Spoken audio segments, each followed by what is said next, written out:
యువకులకి నేను హామీ ఇస్తున్నా. నేను బయట ఎంత పోరాడుతున్నానో పార్టీ లోపల కూడా అంతే పోరాడుతున్నా. సంస్కరణ కోసం మనందరం కలిసికట్టుగా పోరాడాలి. కష్టపడుతున్న కార్యకర్తలు మనం గుర్తించాలి.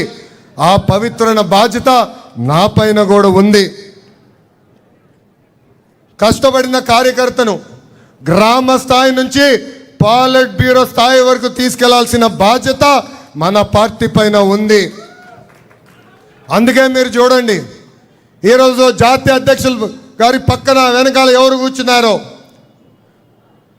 ప్రతిపక్షంలో అధికారంలోకి వచ్చిన తర్వాత అహర్నిశలు కష్టపడిన వారు, మై టీడీపీ ద్వారా మాకు వివరాలు ఇచ్చిన వారు, వాళ్ళని ఈరోజు గుర్తించి గౌరవ అధ్యక్షులు నారా చంద్రబాబు నాయుడు గారి పక్కన కూర్చోబెడతాం జరిగింది.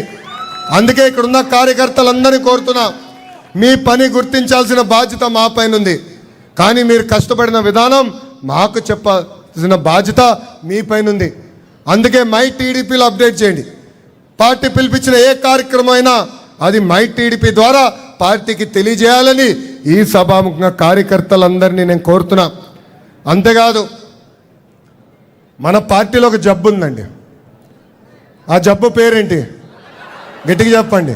అలక. దానివల్ల నష్టపోయేది ఎవరు? కార్యకర్తలు, ఆంధ్ర రాష్ట్ర ప్రజలు. అందుకే అలక వీడాలి.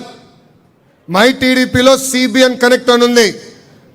మీరు గౌరవ ముఖ్యమంత్రి గారికి ఏమైనా తెలియజేయాలన్నా, జాతీయ అధ్యక్షుల వారికి నేరుగా ఏమైనా తెలియజేయాలన్నా తద్వారా తెలియజేయచ్చు. అందుకే ఆలక మానేయండి, అవసరం లేదని ఈ సభాముఖంగా కార్యకర్తలందరికీ నేను పిలిపిస్తున్నా. మనందరికీ అహంకారం వద్దు. గతంలో చూసాం, అహంకారం వస్తే 151 11కి పడిపోయింది. నాయకులందరినీ కోరుతున్నా, ప్రజల దగ్గరికి వెళ్ళాలి, కార్యకర్తల దగ్గరికి వెళ్ళాలి, పలకరించాలి, వాళ్ళ సమస్యలు ఏముందో నేరుగా తెలుసుకుని పరిష్కరించాలని ఈ సభాముఖ నాయకులందరికీ నేను పిలిపిస్తున్నా. ఈ మధ్యన జగన్ చూస్తుంటే బాధేస్తుందండి. ఆయనకి క్రెడిట్ చోరీ డిసార్డర్, అంటే క్రెడిట్ చోరీ జబ్బు. దాని పేరు సిసిడి అని నేను పెట్టి ఆయనకు వచ్చిందండి. మొన్నే నుంచుని ఏకంగా ఆసిలర్ మిత్తల్ ప్రాజెక్ట్ ఆంధ్ర రాష్ట్రానికి రావట్లేదు, లోకేష్ అబద్ధాలు చెప్తానంటాడు.